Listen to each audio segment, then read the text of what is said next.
IUI అంటే intra uterine insemination. So ఐయుఐలో ఏం చేస్తున్నాము, ఫాలికల్ డెవలప్మెంటే చూస్తాము. ఫాలికల్ రప్చర్ అవడానికి అంటే ఎగ్ రిలీజ్ అవడానికి ఇంజెక్షన్ ఇస్తాము.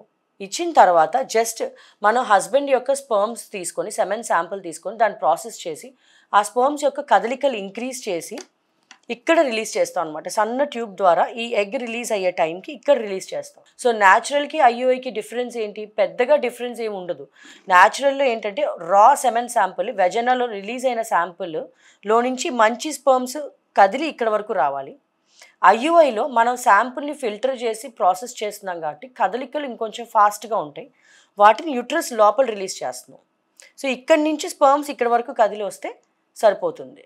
So this is the difference between IUI and natural. కానీ రెండింటిలోనూ మనం ఓన్లీ ఫాలికల్ డెవలప్మెంట్, ఫాలికల్ రిలీజే చూస్తున్నాం. మళ్ళీ ఐయుఐలో కూడా ఎంబ్రియో ఫామ్ అవుతుందా లేదా, ఇంప్లాంటేషన్ అవుతుందా లేదా, గ్రో అవుతుందా లేదా అనేది ఏ డాక్టర్కి కూడా స్కాన్స్లో కనబడదు.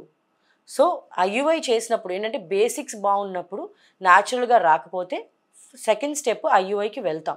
దీంట్లో న్యాచురల్ కంటే ఐయుఐలో ఒక 20% ఛాన్సెస్ బెటర్గా ఉంటాయి. ఎందుకంటే స్పర్మ్స్ అనేవి కదలికలు ఎక్కువ ఉన్నాయి పెడుతున్నాం కాబట్టి.